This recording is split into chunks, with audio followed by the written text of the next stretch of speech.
क्या करा माँ ने? घोड़े के शीश को धड़ से जोड़ दिया। पलक झपकते माँ ने शीश को धड़ से जोड़ दिया तो अकबर हुआ हैरान, बड़ा बहुत हैरान हो गया, परेशान हो गया। अच्छा जी, ध्यानु की पीरो पैगंबर तो बहुत शक्तिशाली है, घोड़े के शीश को धड़ के साथ जोड़ दिया। कहता ध्यानु, मैं भी तेरे साथ तेरी माँ का जलवा देखना चाहता हूँ। और माँ के दरबार चल दिया। और किस प्रकार से जा रहा है? ओ अपनी सेना के साथ और ध्यानु के 1.25 लाख पैदल यात्रियों के साथ माँ ज्वाला जी के धाम पहुंच जाता है। आप में से कोई भगत है ऐसा जो ज्वाला जी गया हो? हाँ, काफी भगत है, हाथ नीचे कर लो। ना कोई तेल है, ना कोई बाती है, ना कोई दिया सलाई है, फिर भी माँ की ज्योत जगमग जगमग जगती है। अब ध्यानु के साथ जब राजा अकबर गया, उस ज्योत को देखा तो कहने लगा ये है तेरी पीर। अभी माँ ने चमत्कार दिखलाया है, इतने में विचार बदल गया कि अगर ये तेरी माँ है, इन लपटों को अगर तू माँ कहता है कि इन्हें तो मैं तनिक भर में मिटा सकता हूँ, तनिक भर में बुझा सकता हूँ। 7 मोटे मोटे तवे बनाए और माँ की ज्योत पर चढ़ा दिए। तवों का सीना फाड़ कर माँ की ज्योत बाहर को निकल आई। एक नहर खुदवा दी ज्योत की ओर। कहते हैं जो जो पानी गिरता था और ज्योत सवाई होती थी, अकबर की सेना देख देख हैरान बड़ा ही होती थी। जैसे जैसे पानी गिरता था ज्योत सवाई होती थी। राजा ने बड़ी कोशिश करी, अकबर ने बड़ी कोशिश करी माँ की ज्योत को बुझाने को, ना। माँ पे भरोसा हो गया, माँ पे विश्वास हो गया। 1.25 मन सोने का छतर चढ़ाया। अब छतर तो चढ़ा दिया, लेकिन मन में अभिमान आ गया, अहंकार आ गया कि मैं दीन धर्म को मानने वाला, आज मैंने तेरी मां पर 1.25 मन सोने का छतर चढ़ाया है। किसी हिंदू ने आज तक 1.25 मन सोने का छतर नहीं चढ़ाया होगा। लेकिन मां को अहंकार पसंद नहीं है। मां के गले से गिरी पुष्पों की माला, गिरी पुष्पों की माला और छतर हो गया काला। छतर दूर जाकर गिरा। जो ज्वाला जी गए हैं वो जानते हैं छतर आज भी वहीं रखा है। वो अलग धातु बन गया। उस धातु का अब तक नाम नहीं पता चला। वैज्ञानिकों ने खूब जांच परख करके देख ली। उसके अलावा कोई धातु नहीं इस दुनिया में उसकी तरह। अब तुझे सब पता तो फिर कथा मैं क्यों कर रहा हूँ? मैं चला जाता हूँ घर में, मैं तुझसे करा लूँ कथा व्यास पढ़ेगा तू आगे बड़ा हो गए है। डेट ऑफ बर्थ क्या है तेरी? 3 दिसंबर। हाँ बेटा, ये 3 है ना, जुपिटर का अंक है, इसलिए इतना ज्ञान है तुझे। कह दो सच्चे दरबार की जय। 3 दिसंबर 12 भी 3, 3 3 6। सन कौन सा है? 2011। 2011। 2 2 4 6 10 1। सूर्य का अंक, लीडर। क्या बात, सच्चे दरबार की जय।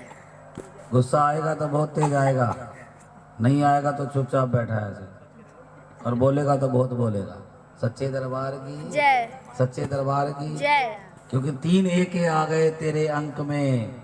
बच्चे बहुत ज्यादा बोलेगा, और जब थोड़ा सा बड़ा हो जाएगा ना तो या तो ज्यादा बोला करेगा या बिल्कुल चुप रहा करेगा।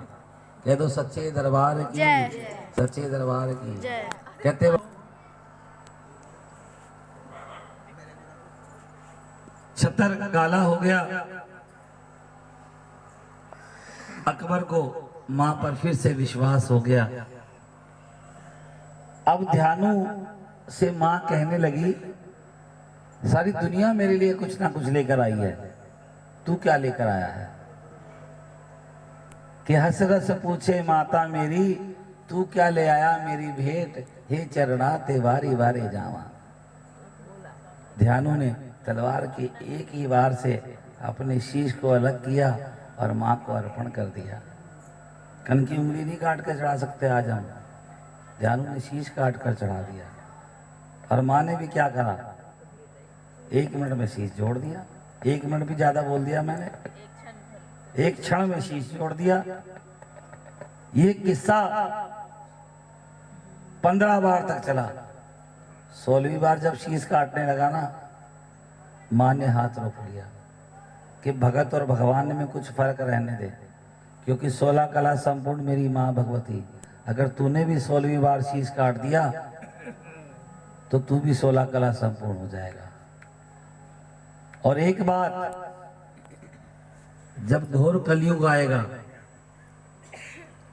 आज तो जगराते कम होते हैं, फिर गली गली मोहल्ले मोहल्ले में मेरे नाम के जागरण होंगे। एक ही समय पर भेंट लेने का समय होगा।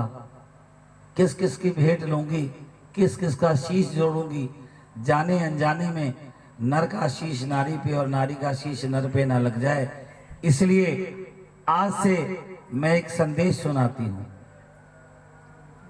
आज के बाद जो भी हरे हरे नारियल की जटाओं वाले नारियल की मुझे भेंट चढ़ाएगा, मैं उसे उसका शीश समझकर स्वीकार करूंगी। ये मां ने वरदान दिया था। इसे देख लो आप, नारियल को, इस पे केश, जो जटाएं होती हैं उसको केश का रूप दिया गया है। जब ये सारे केश हटा देते हैं तो खोपड़ी निकलती है। उस खोपड़ी पर 3 सुराग बने होते हैं, 2 आंखें और 1 मुख, है ना।